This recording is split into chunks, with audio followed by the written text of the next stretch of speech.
Netrapal Singh inter college टिलियन Chhibramau Farrukhabad में स्थित है। स्कूल के प्रबंधक संदीप यादव पिछले कई साल से शिक्षा के क्षेत्र में जुड़े हुए हैं। प्रबंधक संदीप यादव ने बताया कि कोरोना काल के समय में भी ऑनलाइन लगवा रहे थे क्लासेस।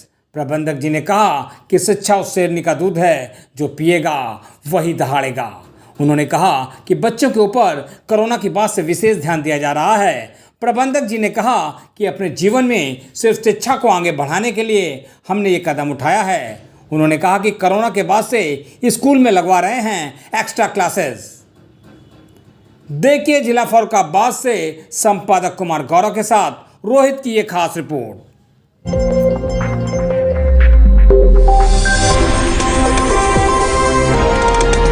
आप देख रहे हैं जय जवान जय किसान न्यूज़ 24 में कुमार गौरव। आज मैं हूँ जिला फर्रुखाबाद में। फर्रुखाबाद का एक विद्यालय चौधरी नेत्रपाल सिंह इंटर कॉलेज जो कि एक गांव टिलिया में स्थित है। हमारे साथ बात करने के लोग आते प्रबंधक महोदय, प्रधानाचार्य महोदय। बात करने और जानने का प्रयास करूंगा क्योंकि पिछले 2 साल कोविड का समय रहा। कोविड के बाद एक बार नई शुरुआत हुई है। बात करने और जानने का प्रयास करूंगा कोविड के समय क्या क्या चैलेंजेस रहे, संस्था ने क्या क्या चैलेंजेस फेस करे, बच्चों में क्या क्या चेंजेस आए, ऐसे बहुत सारे मुद्दों पर बात करने के लोग स्थित है। सर सबसे पहले तो आपका स्वागत है। नमस्कार, मैं संदीप यादव, प्रबंधक चौधरी नेत्रपाल सिंह इंटर कॉलेज। संदीप जी, 2 साल कोविड का समय रहा। कोविड के बाद एक बार नई शुरुआत हुई, कैसे रहे 2 साल? 2 साल तो बहुत कठिनाईपूर्ण रहे, जिसमें पढ़ाई का स्तर तो बहुत ही निम्न हो गया था। बच्चों को जो विद्यालय बंद हो गए, फिर विद्यालय जब खोले तो उसमें बच्चों को बहुत डर था कि कहीं विद्यालय जाएंगे तो कोरोना ना फैल जाए। तो इसलिए विद्यालय में 10% बच्चे ओनली आए, जिसमें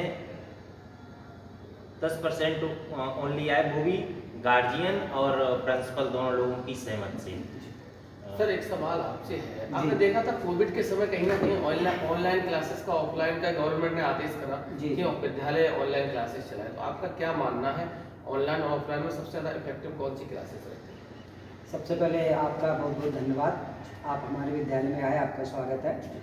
और रही बात कोरोना काल में कि जो इतना लंबा समय रहा कोविड काल में, तो उस समय कई सारी समस्या एक्चुअली होता है कि रूरल एरिया है, ग्रामीण क्षेत्र, तो ग्रामीण क्षेत्र से बच्चों के लिए जो नेट की सुविधा है वो इतनी अच्छी व्यवस्थाएं नहीं है।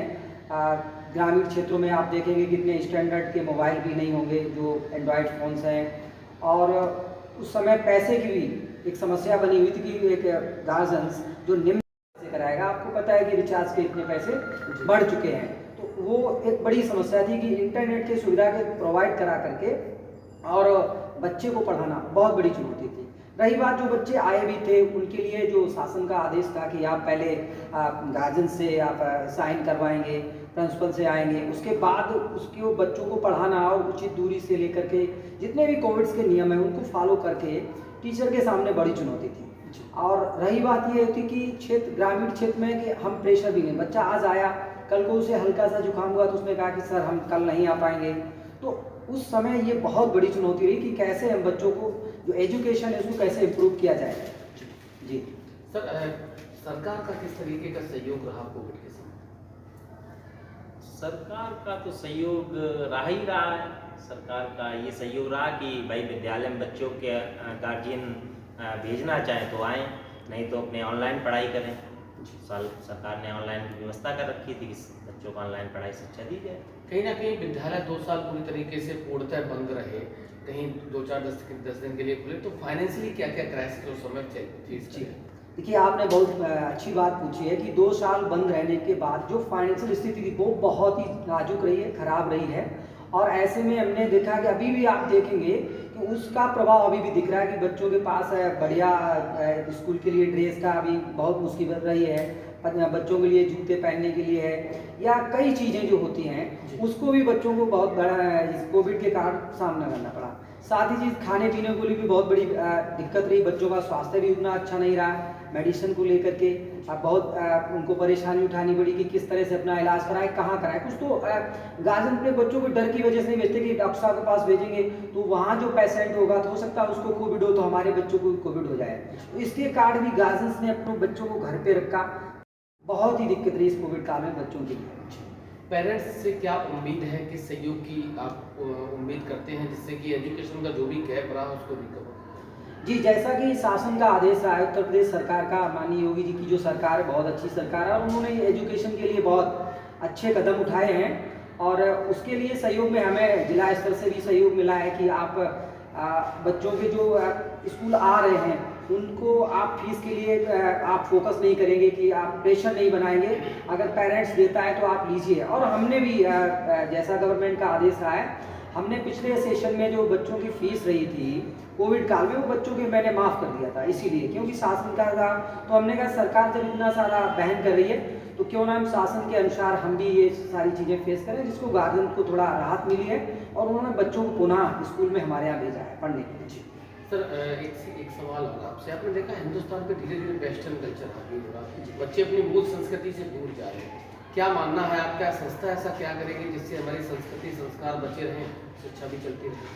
जी, बहुत अच्छा सवाल है। सबसे पहले बात करेंगे कि जो वेस्टर्न कल्चर का बच्चों को इफेक्ट रहा है, कहीं ना कहीं उसमें पेरेंट्स भी जिम्मेदार है कि आप देखेंगे कि जो मध्यम वर्ग या मध्यम वर्ग से ऊपर है वहाँ आप इस कल्चर का प्रभाव ज़्यादा देखेंगे। उसका रीज़न ये है कि घर में एंड्रॉयड फ़ोन है, मोबाइल है, लैपटॉप है, टीवी है, तो वो आप देखते हैं उसमें उनके जो प्रोग्राम चल रहे हैं, पेरेंट्स सामने बैठा हुआ है, वो इस तरह के सीरियल्स या धारावाहिक जो सांस्कृतिक कार्यक्रम देखने चाहिए बच्चों को पेरेंट्स के सामने देखने, वो नहीं देख रहे हैं। बच्चे वेस्टर्न कल्चर की मूवी देख रहे हैं, वो किस तरह के कपड़े पहन के आ रही है, कहना नहीं चाहिए जो कला, भाई वो एक्टर्स हैं, उनका अपना पैशन है कि मैं इस तरह के काम करूँगा तो हमारा अच्छा जाएगा, हमको पैसा मिलेगा।